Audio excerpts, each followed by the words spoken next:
Conjugare, Centro Português de Apoio à Pesquisa Científica e à Cultura. Acreditamos que as ciências e as artes mudam o mundo. O conhecimento transforma, e isso nos motiva.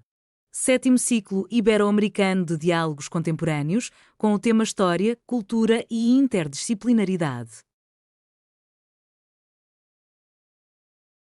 Olá, eu sou a professora Renata Oliveira, professora do Programa de Pós-Graduação em Humanidades, Culturas e Artes da AFIA Unigran Rio.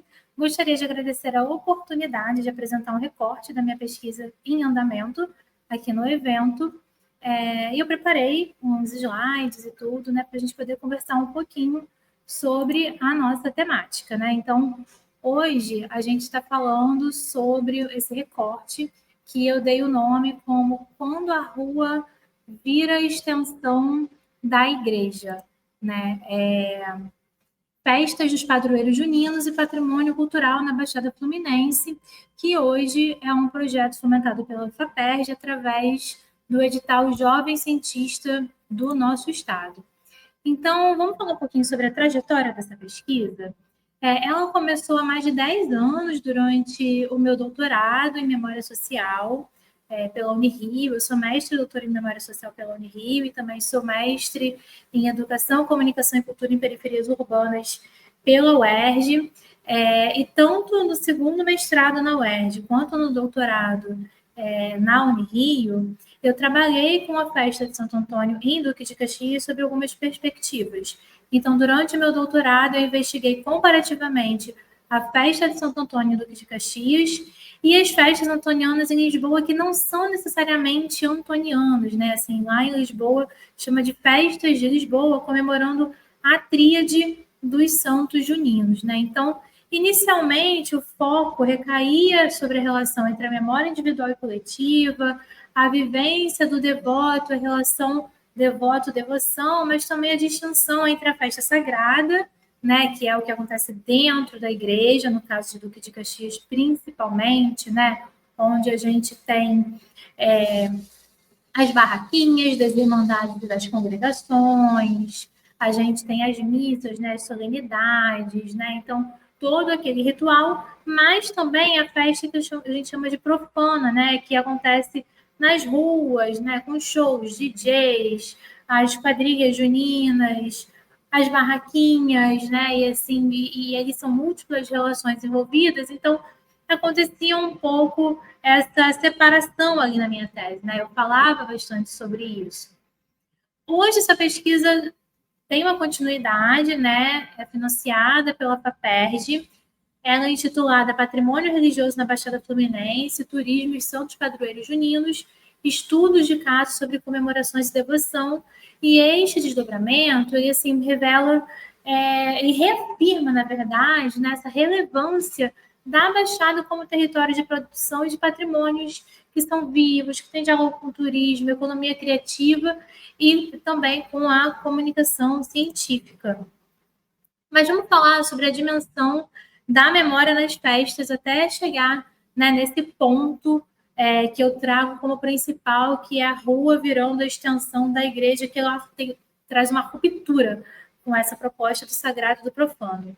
Né? Então, a gente tem o Halvax falando que a memória individual existe sempre a partir dos quadros da memória social, e aqui eu dividi em 3 aspectos, né? Que é a memória individual, né, quando o devoto não recorda isoladamente, ele reescreve sua experiência pessoal em molduras coletivas, né, as missas, as procissões, o calendário, as práticas da comunidade e o que ele mesmo vivencia, né, suas experiências pessoais, né. A memória coletiva, né, quando uma devota lembra da memória, lembra da promessa que fez ao santo, ou do bolo comprado na infância. Sua memória faz sentido porque ela está amparada nesses quadros sociais. E a festa, especificamente, como um dispositivo de memória, né? A festa não apenas como um acontecimento anual, mas um dispositivo de memória no qual o individual se apoia no coletivo e o coletivo se atualiza ali pelo individual. Lembrando, assim, que essa é uma festividade, assim, que pelo menos em Duque de Caxias acontece há mais de 40 anos, né? E cada ano ela acontece de uma forma diferente, né? Então, a depender do governo que está na cidade, inclusive a depender assim de qual matriz religiosa os governantes daquele momento seguem. O que é um fato é que em Duque de Caxias a festa se tornou tão grande ao longo desses mais de 40 anos que hoje é quase impossível a prefeitura não apoiar essa festividade, né? Porque ela leva 200 a 250 mil pessoas em 4, 5 dias. Isso porque não tem show, né, de um artista que esteja em evidência, né, com uma música que esteja na mídia, uma apresentação de teatro, assim, são artistas da cidade, quadrilhas da cidade, apresentações até mesmo de teatro, algumas vezes acontece da cidade, e o foco é o Santo Antônio, né? Nesse caso do Duque de Caxias, o foco é o Santo Antônio. Então, ela já é muito grande, né? Então, as pessoas já tomam as ruas de uma maneira geral. Eu penso também no conceito dos lugares de memória ressignificando, né? Esses lugares de memória podem ser tanto espaços físicos quanto práticas sociais, né? Então, aqui eu descrevo alguns, né? Que é a igreja, né, de pedra e cal, que é um lugar de memória no sentido mais material, o prédio que monumentaliza a fé, né, que traz os símbolos, que ele é a referência visível do território, né? Ali é a igreja de Santo Antônio, ali é a catedral, ali está o padroeiro, ali tem a imagem. É quase como você fosse visitar a casa de alguém mesmo, né? De um conhecido. Santo Antônio é o padroeiro de Duque de Caxias, mas também é o padroeiro de Nova Iguaçu. E nessa pesquisa nova, né, assim, na FAPERJ, eu não trago só o Santo Antônio padroeiro de Duque de Caxias, eu trago o Santo Antônio padroeiro da cidade de Nova Iguaçu, mas também trago São João Batista, que é padroeiro de São João de Meriti, todas as cidades localizadas na Baixada Fluminense, que fica na região metropolitana do estado do Rio de Janeiro e fazem fronteira, inclusive, com a cidade do Rio de Janeiro, que foi capital do governo federal já. Bom, outro aspecto dos lugares de memória, eu trago a festa, né, que a festa em si é sazonal, ritualística, mas é também um lugar de memória, né? Cada ano a comunidade reescreve sua identidade, a ocupar as ruas, né? A renovar suas promessas, montar as barracas, dançar. Então, a cada ano, essa memória, ela também é ressignificada, né? Então, a festa é um lugar de memória dinâmico, né? Dando sentido a essa materialidade da igreja. Então, a gente tem aí uma relação entre o individual, o coletivo, o material e o imaterial, né? O devoto encontra no prédio a solidez do sagrado e na festa essa memória viva, coletiva, em movimento, né? E aí, essa relação entre o sagrado e o profano, né? Que é uma distinção que hoje a gente traz um pouco mais de questionamento, né? Assim, a gente tem essa visão tradicional do sagrado e do profano constituindo duas materialidades de ser no mundo, né? Uma divisão que parece evidente, né? De dentro e de fora, dentro da igreja a liturgia, os ritos, e fora dela uma comida, música, bebida, né? Uma sociabilidade mais profana. E aí vem uma mudança de perspectiva que ainda eu ainda estou pesquisando, ainda estou entendendo um pouco melhor como que essa mudança se dá, porque ela é algo relativamente novo, né? Que foi numa última entrevista com o padre Renato Gentili, que ele era o pároco da igreja até o final do ano passado. Então, no ano passado a gente fez uma entrevista, eu tenho algumas entrevistas com o padre Renato Gentili ao longo desses 12 anos de pesquisa, e ele fala, quando eu questiono a ele essa relação entre o sagrado e o profano, ele fala que a rua é a extensão da igreja, pois todos os batizados são filhos de Deus. Então, essa concepção dissolve algumas fronteiras que ocorre, mostrando que ocorre na rua também é litúrgico, né? Mesmo que não siga um padrão formal. E na rua ocorre o litúrgico, mesmo não seguindo o padrão formal, assim, a grosso modo, com a procissão, né, que já percorre as ruas, e aqui eu até trago a imagem do santo saindo da igreja, né, na imagem que a gente apresenta aqui, bem como também o santo assim, passando por uma das principais ruas da cidade, que é o calçadão de Duque de Caxias, então ele estaria atravessando a estátua de Zumbi dos Palmares, né? São imagens que eu gosto bastante, né? Onde mostra ali a igreja, né? A materialidade da igreja, com o santo saindo em procissão, as pessoas, o santo passando por um outro monumento, e eu acho que é uma característica muito marcante de Caxias. E essa questão assim desse rito que transborda, né? Essa interpretação descreve o rito como algo que transcende seus limites institucionais, né? E transforma num espetáculo social, né? Então, quando a festa de Santo Antônio ocupa a rua, ela amplia os significados do ritual, o consumo da comida, música popular, brincadeira, encontro comunitário, né? Então, são elementos que não são profanos no sentido de oposto ao sagrado, mas também são expressões complementares de uma liturgia vivida, né? Então, nesse transbordamento que a rua se converte na extensão da igreja, né? Num território de celebração, né? Então, as pessoas que estão na rua, elas frequentam a igreja, elas fazem suas promessas, elas têm um motivo para estar ali. E o Padre Renato, nos últimos anos, principalmente no pós-pandemia, ele fazia uma pergunta que era em todas as missas do dia 13, né, que é o dia de Santo Antônio, quem era de outra matriz religiosa, né, para as pessoas levantarem as mãos. E essa é uma manifestação que é um pouco recente. Quando eu iniciei a pesquisa e tentei fazer algumas entrevistas no âmbito mais quantitativo, pessoas que se diziam de matrizes pentecostais ou neopentecostais não entravam na igreja. Então, ali elas estavam mais assim, falando que era pelo consumo da comida, pela música, pela brincadeira, para ver quadrilha, e essa ideia de comida típica, né? E hoje, alguns poucos diziam que entravam na igreja, alguns ficavam na porta esperando os amigos, e hoje a gente tem um número de pessoas que acabam frequentando também a igreja, não no sentido necessariamente da fé, mas para acompanhar alguém e tudo mais. Pensando na questão da diversidade religiosa e inclusão, né? Então, nessas festas a gente encontra católicos, evangélicos, umbandistas, candomblecistas e pessoas de outras matrizes, cada qual trazendo seus próprios motivos para participar. E a gente faz múltiplas leituras, né? A festa ela não se impõe num único sentido, mas permite várias leituras das suas experiências, né? E nessa concepção de rua como extensão da igreja, ela se torna inclusiva, ela acolhe, ela é um espaço, ela tem uma pluralidade religiosa que revela um caráter pós-secular de uma experiência comunitária.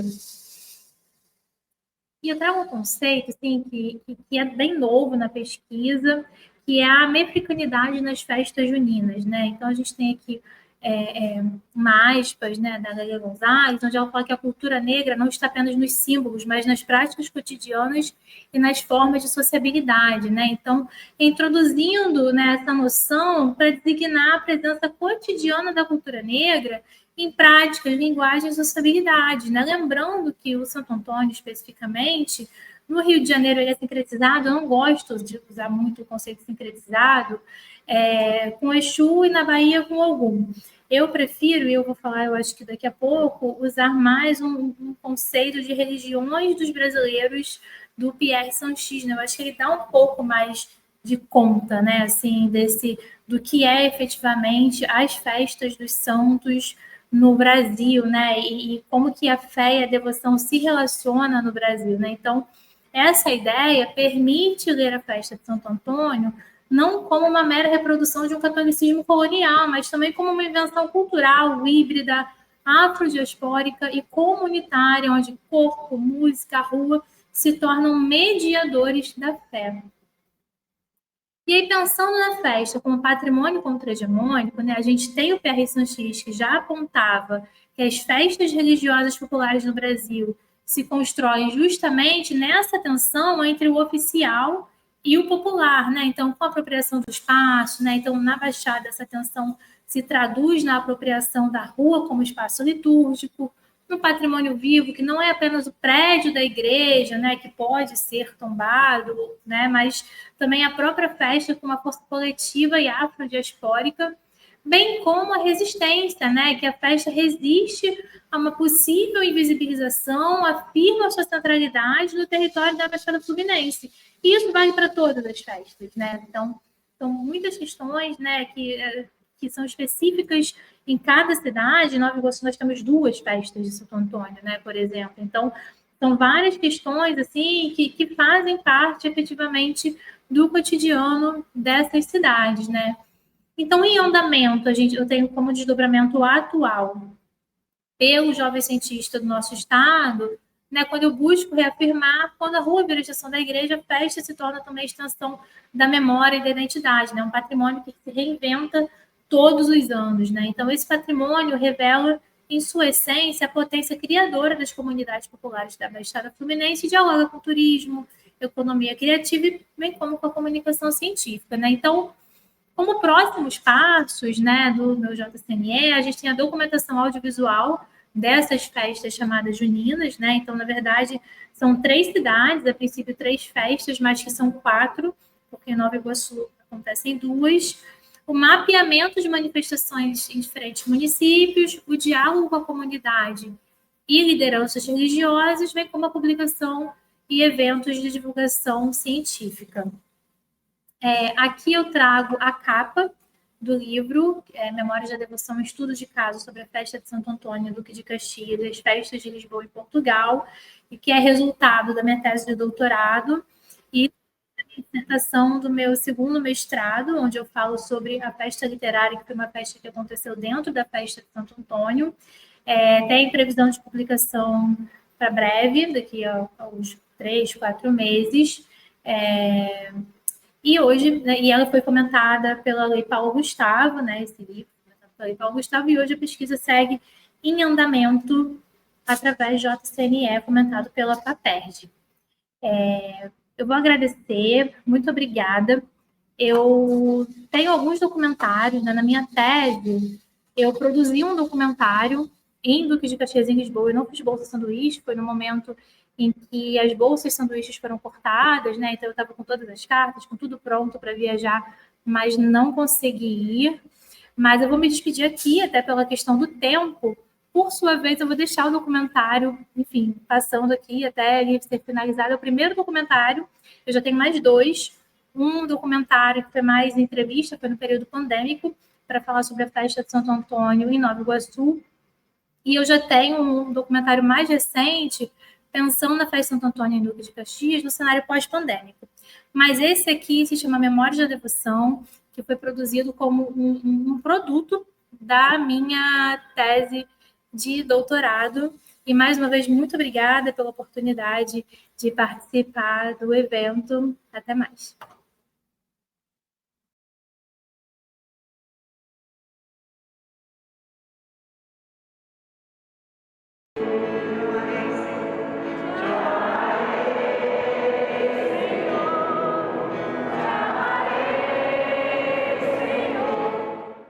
Primeiro é bom lembrar que Santo Antônio é um santo bastante popular. Então foram os franciscanos vindo de São João de Meriti que vieram evangelizar aqui o centro da cidade, que não era o centro ainda, né? Era talvez um vilarejo na década de 30, 1930, ali por volta de 35, 37. E como eles são franciscanos, deveriam talvez oferecer ao povo um santo franciscano, como aquele que deveria ser o padroeiro local. E, juntamente com o povo, então foi escolhido Santo Antônio.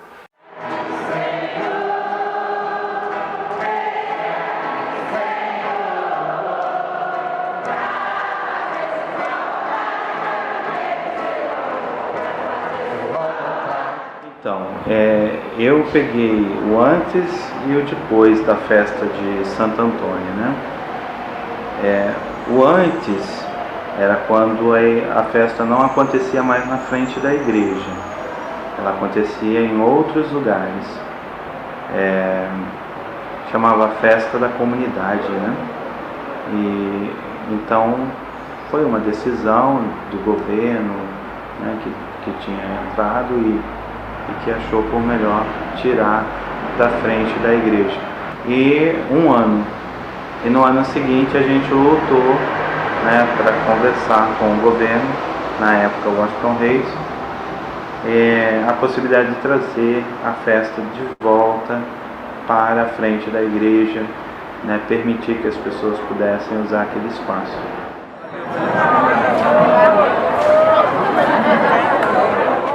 A festa de Santo Antônio é para nós, né, de Caxias, da comunidade da Catedral de Santo Antônio, um momento assim super importante. É o momento em que as pessoas se reúnem, se encontram, festejam o nosso santo padroeiro da cidade. Santo Antônio, que é considerado por muitos aí um santo casamenteiro, tem dado a oportunidade de nós desenvolvermos belos encontros. A gente tinha começado a namorar, isso tem uns 10 anos. E ele me pediu em casamento. A gente pegou e comprou as alianças e no dia da festa de Santo Antônio a gente pediu para o padre abençoar as alianças pra gente. Aí acho que deu certo, porque até hoje a gente está junto. É porque meu filho teve uma infecção no sangue, né? E eu muito atribulada, e como eu sou devota de Santo Antônio, como ele é exemplo de homem, de fé, de comunhão, então eu ofereci essa promessa de vestir meu filho, caso o resultado desse tudo bem. E graças a Deus meu filho está aí com saúde, e agradecendo a Santo Antônio, primeiramente a Deus e o seu servo maior Santo Antônio também. Então, as pessoas têm muita fé, independente de no que ou como.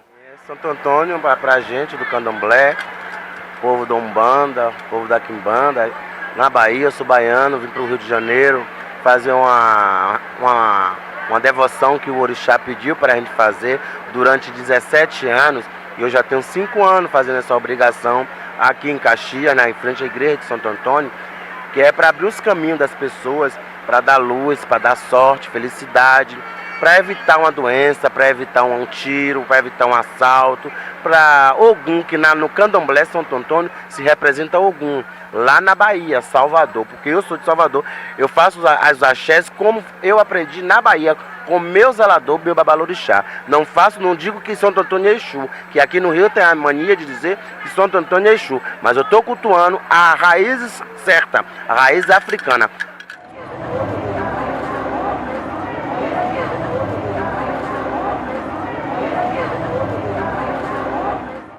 Faço parte da União de Santo Antônio, estou coordenando agora o pãozinho. O pãozinho é bento, é distribuído para todo mundo aqui, para as pessoas que têm fé, né? E o nosso trabalho é esse aqui, entendeu? Nosso trabalho é esse aqui.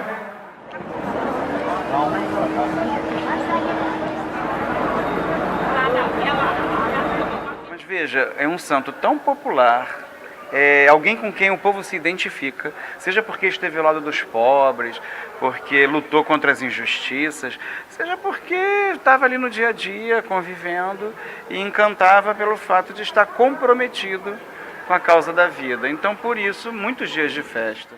Um craveiro numa água furtada, cheira bem, cheira a Lisboa. Uma rosa a florir na tapada. Portanto, não existe nenhuma relação entre a parte religiosa e a parte profana. A parte religiosa, a organização a toda a comunidade franciscana que serve aqui o Santuário de Santo Antônio. A Câmara tem algumas coisas, apenas enfeita a igreja, portanto, naqueles dias as flores, tudo, que a própria Câmara também quer enfeitar a igreja, enfeita o andor e mais algumas questões. A nível de externo, toda a outra programação é totalmente do município.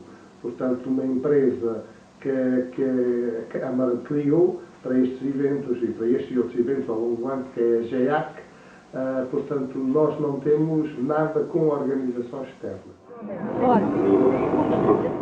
Que é o santo casamenteiro, toda a gente vem à procura do Santo Antônio para se casar, não é?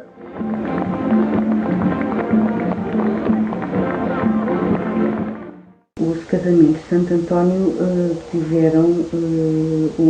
tiveram seu início em 1958. A primeira versão dos casamentos de Santo Antônio, em Lisboa, foi uma iniciativa de um jornal, o Diário Popular. Nós privilegiamos casais que tenham um orçamento, ele e ela, baixo, para que este casamento também possa ser de facto aquilo que é uma ajuda.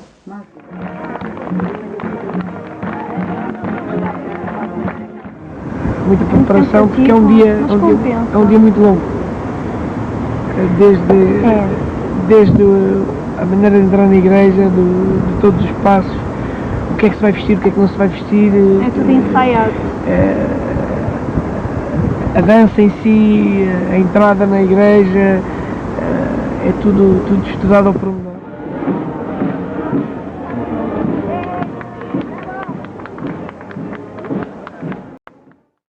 Era para pessoas muito pobres. Era o nosso caso. Eu era empregada doméstica, fui muito nova a trabalhar, saí de casa dos meus pais muito novinha a trabalhar, e o meu marido a mesma coisa, saiu da província também para a cidade de Lisboa, sozinho e também muito pobre. O nosso namoro era uma vez por semana um telefonema e de 15 em 15 dias. E era a fugida. E era a fugida. E de 15 em 15 dias o meu marido ia à casa dos meus patrões, foi onde foi o nosso namoro. Daí, depois, os meus patrões, como muito nossos amigos, e hoje somos uma família, eles disseram, portanto, que iam tratar de a gente ir casar nas noivas de Santo António, uma vez que tínhamos prendinhas, e para nós já eram muito boas, porque nós não tínhamos nada.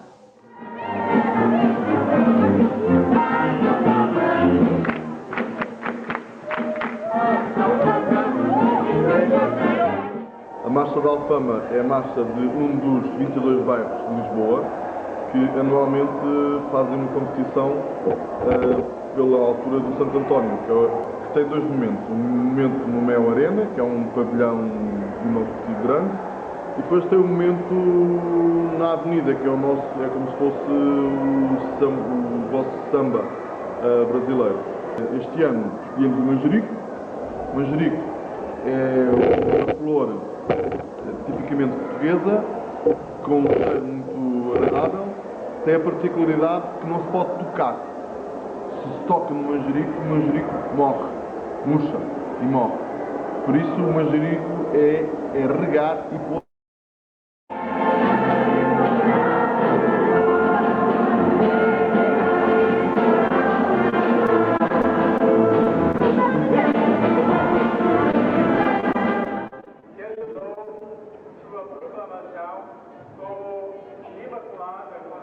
A igreja tem a maior relíquia do corpo de Santo António que está fora de Pádua.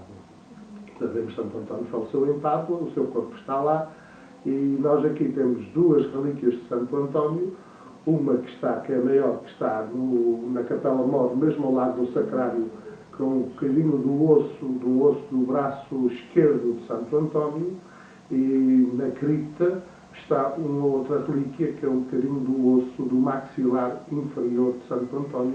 Quando vamos a Pádua e vemos a fotografia do esqueleto de Santo António, percebemos e vemos a falta desses dois bocadinhos que estão aqui.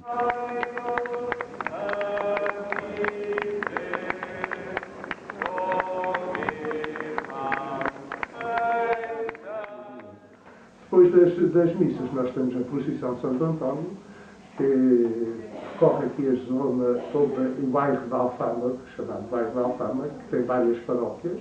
Há uma coisa que é, por um lado, é muito bonita, às vezes cria assim um certo barulho no seio da procissão, é que tradicionalmente o Santo António, consoante vai passando nas igrejas das paróquias, os santos padroeiros vão saindo também em Andor e vão se incorporando na procissão.